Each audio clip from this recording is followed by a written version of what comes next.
Trump's tariff pause and the game theory gamble. So, did you catch the news about the tariff pause?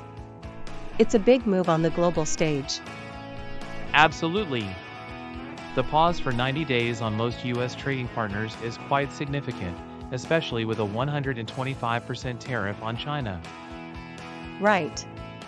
It's not just about economics, it's a strategic game theory situation, isn't it? Exactly. This situation mirrors the prisoner's dilemma where nations must choose cooperation or defection. Interesting. When both cooperate, they benefit, but if they defect, it leads to mutual harm, like during the earlier tariffs. Yes. Those earlier tariffs erased trillions from global markets. The current pause is a signal of conditional cooperation. So, this pause could be a step towards a better equilibrium in trade relations? Correct. It opens a 90-day window for trust building with allies like the EU and Japan. That makes sense. It rewards restraint and sets up a framework for ongoing reciprocity, right? Exactly.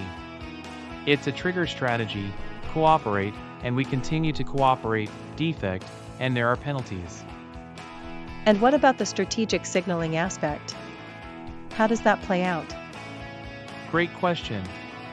The tariff pause acts as a visible signal of intent, showing that the U.S. is serious about trade. And the uncertainty surrounding China adds another layer to this game, doesn't it? Definitely. China's stance as a defector complicates things, especially with their aggressive rhetoric. So, the 125% tariff is a way to create maximum negotiation leverage against China? Yes, it's a risky strategy aimed at forcing concessions, but it could lead to a credibility trap if not handled carefully. It's interesting how the US and China are dominating the headlines, but there are other players, like the UK and Japan, who are watching closely. Absolutely. Game theory suggests that these countries will act like cautious third-party actors, hedging their alliances and diversifying trade. Right, and the UK's decision to negotiate coolly and calmly shows a wait-and-see strategy to minimize exposure. Exactly. This positioning can offer tactical flexibility, but it also risks getting caught in the crossfire if tensions escalate. And what about Israel? It seems like they might leverage their relationship with the US to deepen trade during this pause. Yes, with the US rewarding compliant allies, Israel's tech-focused economy could benefit significantly from shifting global supply chains. Meanwhile, major MENA economies like Saudi Arabia and Egypt are in a tricky position, balancing ties with both the US and China.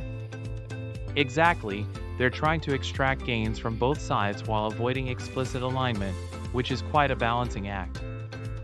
But if the US-China tariff war drags on, it could destabilize energy markets and shipping lanes, especially in the Red Sea. That's a valid concern. In repeated strategic games, those who signal reliability tend to gain privileged status in trade. And let's not forget the unpredictability of leaders, like the way Trump and Xi might act more out of pride than strategy. True, behavioral game theory highlights that national leaders have egos and political pressures that can skew rationality. So, it seems like we're in a situation where everyone is playing a risky game of brinkmanship. Yes, and the outcome depends on several factors, including China's next move and the world's appetite for this type of conflict.